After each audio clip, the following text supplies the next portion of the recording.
Credit cards versus debit cards. Consumers love the convenience of plastic, but for some people, misinformation or lack of information and fears of debt has kept them away from credit cards. Debit cards are the most used and preferred method of payment, according to the 2020 findings from the Diary of Consumer Payment Choice. But limiting yourself to only using debit cards can keep you from the benefits of credit cards. Overall, these two pieces of plastic couldn't be more different. Here's what you need to know to help decide if one or both are right for you. Credit cards. Costs. With credit cards, you're borrowing money every month from credit card companies that look at your credit history to determine your spending limit. This is an example of revolving credit, which means you don't need to reapply each month to use your line of credit.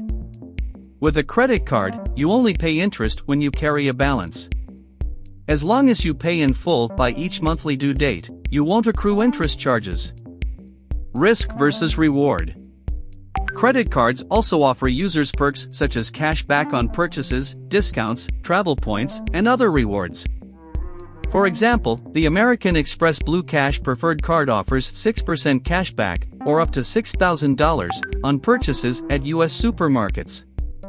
Let's put this into perspective. On average, households spent $4,464 on food at home in 2018, according to the U.S. Bureau of Labor Statistics Consumer Expenditure Survey.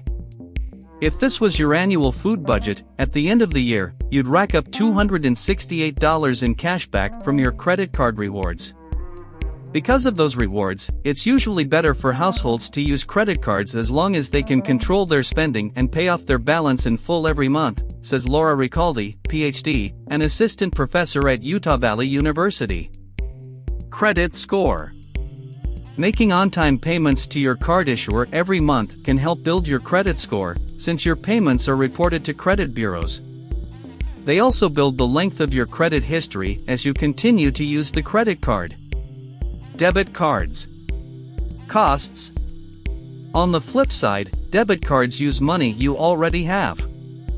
You won't pay interest on your debit card transactions as the money is taken directly from your checking account. The money in your bank account will determine how much you can spend. Risk versus reward. However, debit cards don't always offer as many consumer protections as credit cards. If your credit card is stolen, lost, or used fraudulently, you typically won't be liable for the damages. If someone steals your debit card, you may be responsible for some of the damage or even all of it depending on how quickly you report the fraudulent charges. Another difficulty may be waiting for a credit or reimbursement while your bank investigates the claims, which means you could be out the missing cash until the bank resolves your dispute. Credit score. Another critical difference between credit cards and debit cards is their impact on your credit score. Unlike credit cards, debit cards typically don't have an impact on your credit score or credit report, whereas most credit cards do. Credit cards versus debit cards. Consumers love the convenience of plastic, but for some people, misinformation or lack of information and fears of debt has kept them away from credit cards.